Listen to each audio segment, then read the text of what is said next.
Hello everybody, Pinstripe here. What is going on? We're back at it again on Iceflow. Got some gameplay here for you for this scrim between myself and Mr. Big Rovon. It is a matchup where we bring the same 5 classes and we can only use one of each.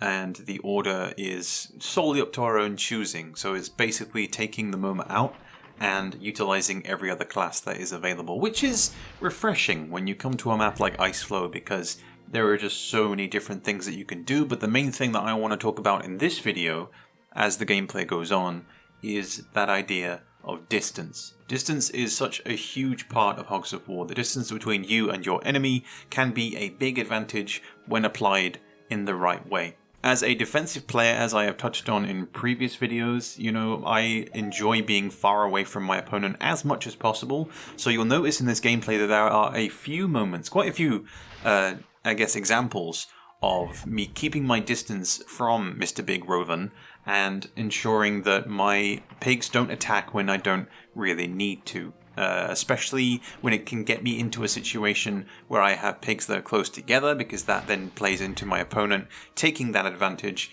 and dealing lots of damage onto me. There are quite a few opportunities for damage on both sides, but I think there are quite a few examples of insane Hogs luck in this video, because I guess we'll start with this Grenadier. You can see that this is perhaps the worst possible spawn for a Grenadier because I have nobody near me, and distance for a Grenadier is really not great, especially if your grenades aren't able to bounce too well. I'm fairly confident with my grenades, but this was just a Hail Mary and hope that it breaches this scout because I knew that he was in the corner, and it actually kind of works out. So first lucky example is right there as he slides down and lands right next to my gunner who is by the waterside, who, by the way, didn't even fall in. It's just insane how many people just don't end up falling in the poison water when either player wants them to. It's pretty crazy. But anyway, Iceflow, as many of you will know, has changed throughout the years, and we've had to make some real estate on this map in order for it to kind of get to where it is now, for obvious reasons.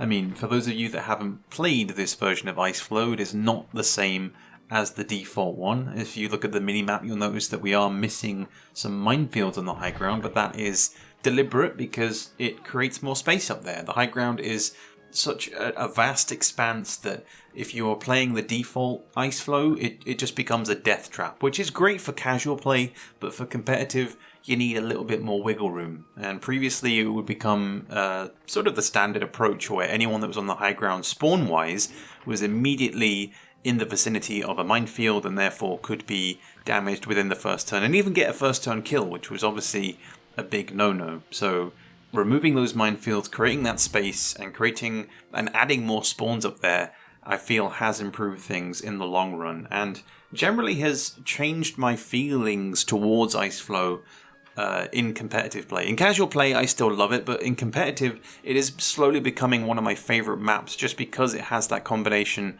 of everything where you have the house in the center, you have the high ground. We still have minefields on the left side here where this Grenadier is at the moment, and then they end and then you have the rest of the high ground to play with. You know, it's an expanse that was needed, and I feel that it has benefited in the long run. But maybe that's just me. I'm sure many other players have different opinions. But even so, when it comes to distance, the high ground here is a lot more viable. But you as a player need to be confident in that distance. If you're more of an attacking player, you like to get up close and deal that close to mid-range damage, that's perfectly fine. But I much prefer to keep my distance. As I am a heavy weapons main, I feel confident in my shots, so I'm able to get away from everybody, get away from all the clutter of grouping up of pigs and deal damage from afar, which, as this game goes on, is beneficial, but there are moments where, and I will point this out, there are moments where it's not necessarily as beneficial as I think it is in that moment. I will say that I highly recommend using this practice method of using one of each class, using a mixed lineup on a map that maybe you aren't so confident with. Keep the medic out of things for now. I think if you look at these sort of 2 different practice sets of practicing with a strong lineup where, say, you're bringing either a medic or the combination of both med and gren, and then the second set, which is this, where you have a more mixed lineup. I am very much a player that enjoys bringing more of a mix. I feel like one of each is usually quite a good way to go, but it's understanding the limitations of those classes on specific maps. Like, for instance, the Scout isn't really that much of a big pick on this map because you have that big, vast poison ocean on the one side. So a lot of players will prioritize bringing sappers over scouts here because they'll prioritize knockback and pushing dudes towards that water rather than bringing a scout who, yes, can poison you, and yes, is good as a long-range class for sniping, but I think the consistency of the sniper rifle is also the other reason as to why I don't usually prioritize scouts on this map either. Because, yeah, okay, you can deal that 40 damage, but when I'm looking to push dudes around rather than deal damage, most of the time I will be looking again at the sapper or the gunner. Like, the bazooka is usually my number one pick over the sniper rifle, purely because of that ability to deal knockback and push guys in the direction that I want them to go, whereas with the sniper rifle it's usually backwards or forwards, which is not always ideal if you aren't facing towards the right direction, i.e. towards the poison water. So here we have another example of a moment where I could have closed that gap on the Grenadier. I could have placed my paratrooper, that was a tough wording by the way, placed my paratrooper closer to the Grenadier to deal the damage, but I know where the scout is, so I go for the long shot anyway. But thinking about it now, that was maybe not the best move because I then have a low HP pig to deal with, and given that I don't have any mines or jetpacks that are in his vicinity, in the long run, it was maybe not the best idea. So I should have gone for somebody else. Probably should have just blasted a bazooka over to the Grenadier, tried to deal some splash damage onto him. Thankfully, I am briefly saved by the tree here. I am a friend of the trees. My sensei, Caster, taught me for many years, and then he went off and became a science teacher. But besides that point, my Grenadier is no longer destined for this world, which is fine though, because I am still able to capitalize on that distance, be it with some heavy inflicted losses along the way, because this game, even though it is a scrim, you know, I approach every single practice game with the most tryhardy attitude possible, which you'll be seeing as well in future videos. As we witness my Grenadier die and lose his turn, there's one other thing that I do need to stress as well, and that is to not lose your head when you miss a turn. When you know that your pig is going to die and that you are going to skip, but you still have pigs on the board, don't stress about it. Just try and think ahead to what you can do with those pigs, how best you can utilize them, and who the priority targets are. Because obviously right now, this Grenadier is target number one, or at least he should be, but I'm aware that the paratrooper on Raven's team is still on full HP, so that is going to be my next destination for this sapper. That was another example as well of where the high ground is a double-edged sword as well, because the Grenadier could have quite easily blasted me off that hill, but instead I get lucky. And those are just the things in this game that I love. Those just very, very small details that if one player doesn't get it quite right, then it suddenly flips, the advantage changes, and even though I lost a turn, my para is still on the high ground. I still have 2 pigs now on this high ground, so I still have a chance to gain a foothold. Of course, as these next few turns progress, that does flick back to Revan and then back to me again, and generally the end portion of this video is perhaps my favourite, just because of how much things flip and flop all over the place. For this turn, Revan does some collecting of crates, which, while it does remove resources from me, it doesn't really matter given that it's a mortar and a bazooka. So as a heavy, given that my heavy is sadly poisoned and facing the wall like a sad little hog, I wasn't going to collect those things anyway. So luckily for me, I guess, a bit of wasted time. Not that it's going to matter, because either way it's going to be an aced mortar shot. So my scout is very much a goner, but I had already used a single poison and had attempted to gain that skip turn earlier on, so my scout had done something, I guess, but he was kind of my least important class on the battlefield, because bearing in mind the gunner as well with the flamethrower, this is the perfect map for the gunner in any kind of defensive position, but also if you decide to go attacking and you bring that flamethrower then you can deal huge damage, especially in combination with that poison water. Now, I'm aware that I am poisoned, and of course, Revan could easily gain a turn skip in some way, shape, or form with a grenade launcher, so it's easier, to get the body block and then take out that low health pig, which, as I mentioned earlier, was a big disadvantage for me. Not what I would have wanted to do, of course, but when you bring your health down to 15 HP, between 15 and 11. Obviously, you don't want to go to 10 because then you're basically skipping your turn. But if you keep yourself at 15, if you drown yourself a little bit,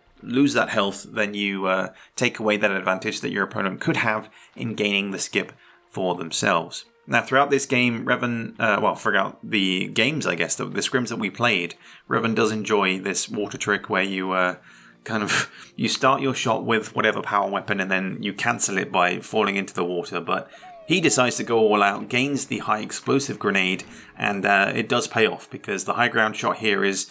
This is probably the most beautiful shot in the entire game. Play of the game for me, easily. Like, I don't know what it is about high explosive grenades, but the way that they can, they float, weightlessly through the air. I don't know, it's a weird muscle memory thing for me, but he gets the kill, and I then have to rely, of course, on my sapper to deal some damage. Of course, I am in a bit of a twist as to whether or not I should go and deal with the gunner on the low ground or keep the high ground, but the grenadier has to be target number one, so I make my way over and hold my ground, effectively. Now, when we're talking about distance, we cannot, I repeat, we cannot skip over the importance of the grenade launcher. When we look at these 6 classes in multiplayer, 4 of them hold the grenade launcher because those 4 classes are primarily mid to short range damage dealers, if they deal damage. Not counting the med, because, tranquilizers and rifles, but even so, the grenade launcher is such a huge part of providing any player, regardless of skill level, provides any player the ability to shoot long range, and the fact that it's infinite makes more sense. Of course, several years ago, before actually playing Hogs competitively, my thought process was more towards single player, in that, the structure there makes sense, but then when it's player versus player and you're not playing against AI through a campaign, suddenly that does make sense, and you have to give the original devs props for that, because obviously they knew what they were doing with gifting that grenade launcher to everybody. And as this game goes on, it does pay off for me with my sapper. Now, while dropping my health down to 15 HP earlier with my gunner, the obvious thought process here was to take my own life when it dropped to 5 HP, which made sense because, the body block was to deter Revan damaging his own gunner, whilst also teeing myself up for this shot later on, hence right now. So I don't care that my gunner's going down. I knew that he was a lost cause, and that's when your motivation, I guess, with that pig should switch to not prolonging your life, because if you have no methods of healing, what's the point? But if you are able to deal damage onto your enemy, give them one final fuck you as you mortar yourself into oblivion, it is worth it for the damage. And even though right now it is a 3v1, I am feeling confident, because right now the pressure is on Revan to move himself, as he has just done, into a defensive position, but also get his shots on target with his mortar, which is decent from this range, but right now I am feeling confident that things are going to go my way, given as well how 2 of his pigs are poisoned and the grenadier ain't so healthy. Now, in this particular instance, it can be very tempting to bring out the bazooka rather than the grenade launcher, but I went against it because what you really want here is controlling your shot. You can see I'm going for the paratrooper. We go for the low angle, we go for the bounce, and we dump him into the water. You don't want to be trying to hit the island with a bazooka. You need that grenade control. The grenade launcher is effectively a giant grenade. It acts in the same way. It bounces, of course, across the water, but it does it more effectively than the bazooka, because of course you can time that detonation as I just did there. So I was able to time it and blast it when it was right next to the paratrooper and control the direction in which he then fell into the water. Now, if there ever was a time where distance was key, this would most certainly be it, because if I was any closer, if I was within range of the grenadier, I would be done within the next 2 turns. So feeling confident in my shots, I am just going to stick to said grenade launcher for now, because I know the distance, I know what I'm doing. If you aren't so confident in this particular situation and you have said bazooka on the high ground, then go for it. You don't have to necessarily stick to the grenade launcher. This was just my preference, and I got the power dead on, which was nice. So with the grenadier now down, it is just my sapper versus gunner. I have the health advantage, I'm not poisoned, and things are generally looking good. Like I said at the very start of this video, you need that confidence when you are on the high ground if you want to kind of be in that mid-range between being defensive and attacking, whereby you stay back but you still hit your shots, and that's kind of what makes a good heavy weapons at the end of the day, which in Reven's case he is attempting to get a very strong defensive position, utilizing the jankiness, I guess, of the buildings in this game, whilst being a little bit saucy and, not dealing damage onto himself, because for a rookie player right there, they could have quite easily have smashed themselves in the face with their own mortar shot onto the building. But for me, it's going to be no problem, because again, the confidence is there. I enjoy my low angles. Low angle shots with a bazooka are my absolute favorite in Hogs of War, and I will continue to do them in future videos as always. But for now, that's going to wrap it up for this video. Hope you guys enjoyed. Plenty more to come in future. Let me know your thoughts on everything in the comments below, and I'll catch you guys later for the next one.